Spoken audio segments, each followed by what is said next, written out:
Actually जब आप जब आप परमात्मा के व्यक्ति होंगे और परमात्मा का ही काम करेंगे और परमात्मा के ही साथ रहेंगे तो आपके साथ ऐसी चीज़ें नहीं होती हैं।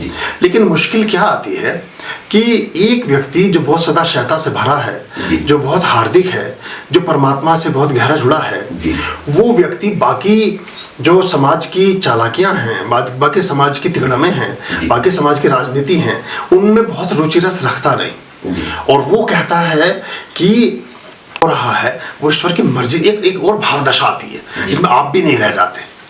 तो उसमें उस भाव दशा में आकर के जेलों में नहीं गए हैं, पर एक ऐसी भाव दशा भी आती है। अब अलेक्जेंडर आता है, उसका सिकंदर हमला कर रहा है और उसकी सीमा में प्रविष्ट हो चुका है और जाकर के कहता है कि परिचय दीजिए, सम्राट महान सिकंदर महान आए हैं। तो जो डायोजनीस है वो जाकर के इंट्रोडक्शन देता है कि भाई मैं गुरु हूँ, मेरा शिष्य है और वो सिकंदर महान है। एक साधु बैठा है पानी के किनारे, नदी के किनारे, वो धूप सेक रहा, पिनाकधारी छोटा लंगोट बांधा है, धूप में बैठा है, मस्त गाना गा। वो जाके कहते हैं कि कहीं कि आपको पता है कि सम्राट महान आ रहे हैं? तो हंसता है, पहली बात तो जो खुद को महान कहता हो उसमें मुझे संशय है कि वो कितना महान होगा, पर तुम कह रहे चलो होगा, कौन नहीं है? तो कहते नहीं, उन्होंने सारी दुनिया जीत ली है। तो बोले मुझे तो नहीं जीत सका, मैं तो इसके किनारे बैठा गीत गा रहा हूँ अपना। बोले तुम्हें जीतने की बारी है, क्योंकि उनकी माँ ने ये कहा है कि जब भारत से आओ तो एक साधु की मुंडी लेकर आना। मैंने वहाँ के साधुओं की बड़ी चर्चा सुनी है, बड़े अच्छे होते हैं वो, तो प्रतीक के रूप में आपकी मुंडी ले जाना चाहते हैं। तो सिकंदर पहुँचता है वहाँ, कहता मैं सिकंदर महान। बोले तो गिरा पड़ा आदमी होगा खुद को महान बोल रहा है, तो महान तो कोई होता तो कभी कहता ही नहीं कि मैं महान।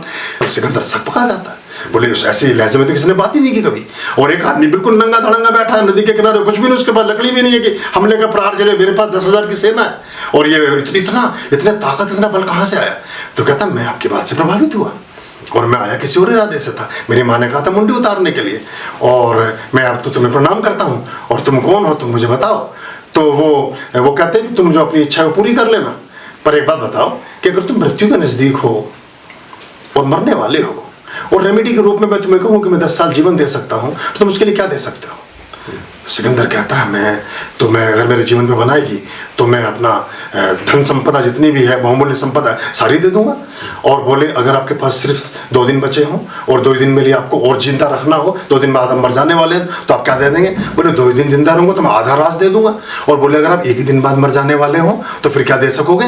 बोले मैं सारा राजपाट ही दे दूंगा। अगर बोले तेरी पूरी जितना राजपाट तूने जीता है ना, इस सारे की कीमत 1 दिन है, तो मैं पूरे दिन बिताऊंगा अपना आराम से, साइड हो जा। तो वो कहता है कि मैं आपके लिए क्या कर सकता हूँ, मैं आपसे बड़ा प्रभावित हुआ। ऐसे तो मैंने बात सुनी नहीं आज तक कि पूरा जितने मैंने जीवन का परिश्रम किया सारे की कीमत 1 दिन है, इससे आगे कुछ कीमत नहीं है। तो वो कहता है कि मैं आपके लिए क्या कर सकता हूँ? बोले करना चाहता है? बोला तो थोड़ा धूप छोड़ के खड़ा हो यार धूप रोक रखी है, आगे बढ़। वहाँ के बाद सिकंदर वापस लौट जाता है, और वो जो है ना कि हाथ ताबूत के बाहर हाथ खाली लटका दिए सिकंदर के सब, वो वहाँ की प्रेरणा है उसकी। वहाँ के बाद हमला नहीं किया, फिर उसने वहाँ से पोरस के साथ हारा और बालू हार के वापस लौट गया। फिर वो उसने कहीं हमला नहीं किया और वहाँ जाते जाते रास्ते में मर भी गया।